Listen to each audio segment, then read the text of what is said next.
Taste the Daily. அண்மை செய்தி. அதிமுக இரட்டை இலையில் போட்டியிட தடை இல்லை என்று உத்தரவு பிறப்பிக்கப்பட்டிருக்கிறது. மேலும் இரட்டை இலையை தங்களுக்கு ஒதுக்க வேண்டும், இல்லையேல் முடக்க வேண்டும் என OPS கோரியிருந்தார். அந்த கோரிக்கையானது நிராகரிக்கப்பட்டிருக்கிறது. இது தொடர்பான கூடுதல் விவரங்களை வழங்குவதற்காக செய்தியாளர் நிரஞ்சன் இணைப்பில் இருக்கிறார். நிரஞ்சன், OPS-ஓட கோரிக்கை மனு நிராகரிக்கப்பட்டிருக்கு. என்ன காரணமாக சொல்லப்பட்டிருக்கு? கூடுதல் விவரம்.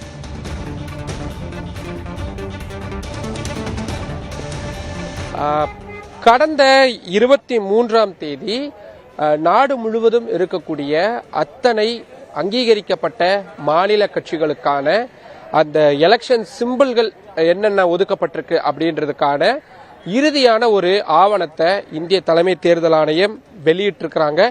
இதுல நமக்கு தேவையானது தமிழ்நாடு, புதுச்சேரி, இது இரண்டு தான் நமக்கு ரொம்ப முக்கியம். அந்த வகையில தமிழ்நாட்டில் அண்ணா திராவிட முன்னேற்ற கழகம் அதிமுக அவங்களுக்கு இரட்டை இலை சின்னம் ஒதுக்கப்பட்டிருக்குது. DMK-வுக்கு ரைசிங் சன் உதயசூரியன் சின்னம் ஒதுக்கப்பட்டிருக்கு. தேசிய முற்போக்கு திராவிட கழகம் தேமுதிகவுக்கு அவங்களுடைய முரசு சின்னம் ஒதுக்கப்பட்டிருக்கு. இந்திய கம்யூனிஸ்ட் கட்சிக்கு அவங்களுடைய சின்னமான கதிரறிவாள் சின்னம் ஒதுக்கப்பட்டிருக்குது. இந்த உத்தரவு அப்படின்றது இந்த நமக்கு கிடைச்சிருக்கூடிய ஆவணங்கள்லாம் நமக்கு தெளிவா தெரியுது. புதுச்சேரி மாநிலத்திலும் அதே மாதிரிதான் அதிமுகவுக்கு இரட்டை, திமுகவுக்கு உதயசூரியன் மற்றும் இப்ப ஆளும் அரசா இருக்கக்கூடிய ஆல் இந்தியா NR காங்கிரசுக்கு ஜக் அந்த சிம்பிள் அப்படின்றது ஒதுக்கப்பட்டிருக்கிறது. இப்போ தெளிவா சொல்லிட்டாங்க. இப்ப இதுல நிறைய கேள்விகள் எழும்.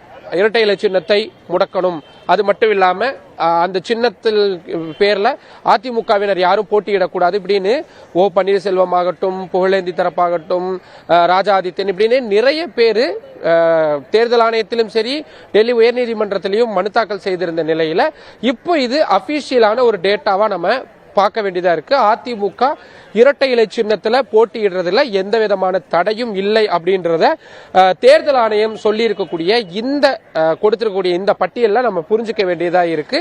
இது மட்டும் இல்லாம நம்ம தனிப்பட்ட முறையிலையும் கேட்கும் பொழுது என்ன காரணத்துக்காக அதிமுகவுக்கு இந்த இரட்டை இலை சின்னம் உறுதிப்படுத்தப்பட்டிருக்கு அப்படின்றத நம்ம கேட்கும் பொழுது எங்க கிட்ட இருக்கக்கூடிய ஆவணங்கள் எல்லாமே எடப்பாடி பழனிசாமி அவர்கள் அதிமுகவுடைய பொதுச் செயலாளர் அப்படின்றத உறுதிப்படுத்துது.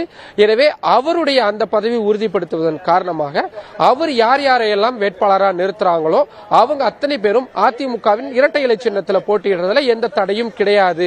இப்போதைக்கு எங்க கிட்ட இருக்கக்கூடிய ஆவணங்கள் அதை தெளிவா சொல்லுது அப்படின்றத விஷயத்த சொல்லியிருக்கிறாங்க.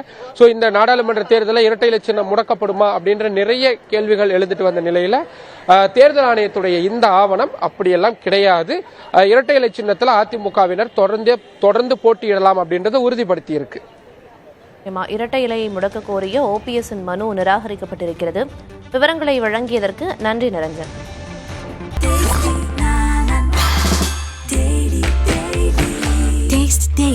Taste the Daily.